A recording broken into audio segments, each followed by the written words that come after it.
নমস্কার, আপনারা দেখছেন নিউজ টুডে। আপনাদের সঙ্গে এই মুহূর্তে রয়েছে আমি পৌশিয়া। চোখ রাখছি এই মুহূর্তের গুরুত্বপূর্ণ খবরাখবরের দিকে। বুধবার রামনগর বিধানসভা কেন্দ্রের অন্তর্গত 35 নং ওয়ার্ড এলাকার আখাউড়া রোডে বৃক্ষরোপণ কর্মসূচি পালন করা হয়। উপস্থিত ছিলেন আগরতলা পুর নিগমের মেয়র দীপক মজুমদার, বিজেপি সদর জেলা শহরাঞ্চল কমিটির সভাপতি অসীম ভট্টাচার্য, কর্পোরেটর তুষারকান্তি ভট্টাচার্য, বিজেপি রামনগর মণ্ডলের সভাপতি অমিতাভ ভট্টাচার্য সহ অন্যান্যরা। মেয়র দীপক মজুমদার এদিন নিজ হাতে বৃক্ষরোপণ করেন।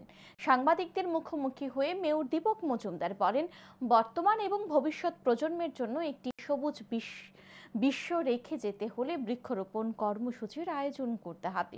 বৃক্ষরোপণের পাশাপাশি গাছকে বাঁচিয়ে রাখতে হবে।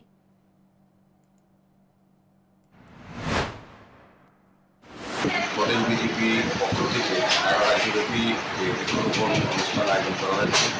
তার কর্মসূচি অনুযায়ী আমাদের সদর আরবান জেলার উদ্যোগে আজকে আগরতলা পৌর নিগমের 25 নম্বর ওয়ার্ড সংলগ্ন আখাউড়া রোডে আমরা বৃক্ষরোপণ করেছি। আমার প্রোগ্রাম আহ্বানে মাটি নাম করব, যেটা আহ্বান রেখেছি সারা দেশের সঙ্গে সারা রাজ্যে আমাদের সঙ্গেও বিভিন্ন ওয়ার্ডে বিভিন্ন জায়গায় আমরা দলীয়ভাবে সক্রিয়ভাবে আমরা সবুজায়ন করার চেষ্টা করছি।